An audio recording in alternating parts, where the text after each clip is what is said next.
Breaking news, the Buffalo Bills have decided to match the offer sheet for offensive lineman Ryan Bates. So let's talk about it. What is going on, y'all? Fox Sports all back at it with another video talking, of course, some NFL here to talk about the Chicago Bears and here to talk about the news that the Bears will not be getting Ryan Bates in free agency. He is going back to Buffalo after the Bills matched the Bears' offer. So if you guys remember, the Bears obviously signed Ryan Bates to a contract. He was a restricted free agent, which meant the Bills had up to 5 days to match the offer from the Bears.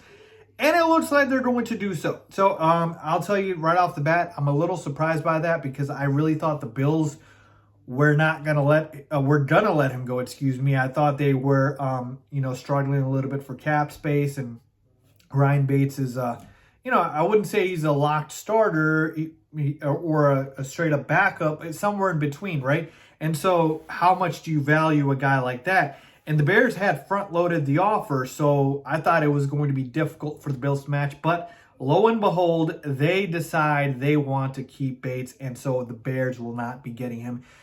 And it's definitely a blow here, folks, because I thought Ryan Bates would have been a great pickup for the Bears in the offensive line. And it's back to the drawing board for Ryan Poles. So that's obviously where we're at here. So this one definitely hurts. Do we have other options in free agency? Not that many. I mean, it's drying up fairly quickly here, folks. You took up the last couple of days in waiting for the Bills and what they were going to do.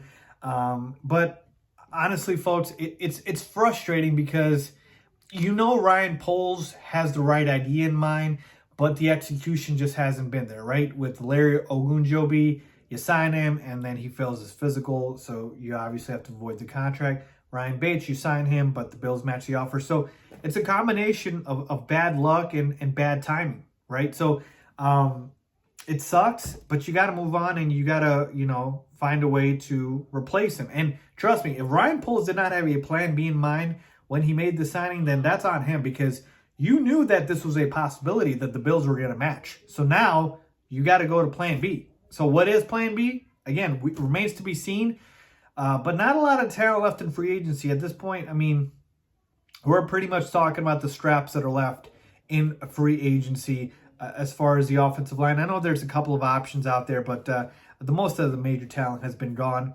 And here's the thing, folks, okay? So with Ryan Poles, I get it. He hasn't been aggressive in free agency. A lot of Bears fans have called him out for it.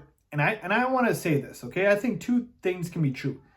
Number one, I believe, not spending a lot in free agency, building through the draft, and, playing it smart that way is a good strategy. But at the same time, I can also believe that Justin Fields needs weapons, and you need to do what you can to surround him with weapons heading into year two.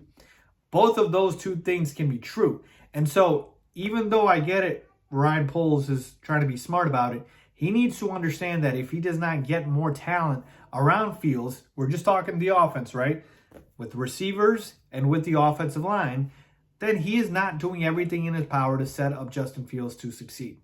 That's the end of the story, point blank, period. So let's see what happens. Let's see how they rebound from Ryan Bates. But this is a big blow. Let's be honest about it. It would really help the offensive line here. Not the end of the world, obviously, but he would have been a very, very, very solid addition to the line. So let's see what Ryan Poles does to rebound. Let me know what you guys think. Leave a comment down below as always. Thanks for watching.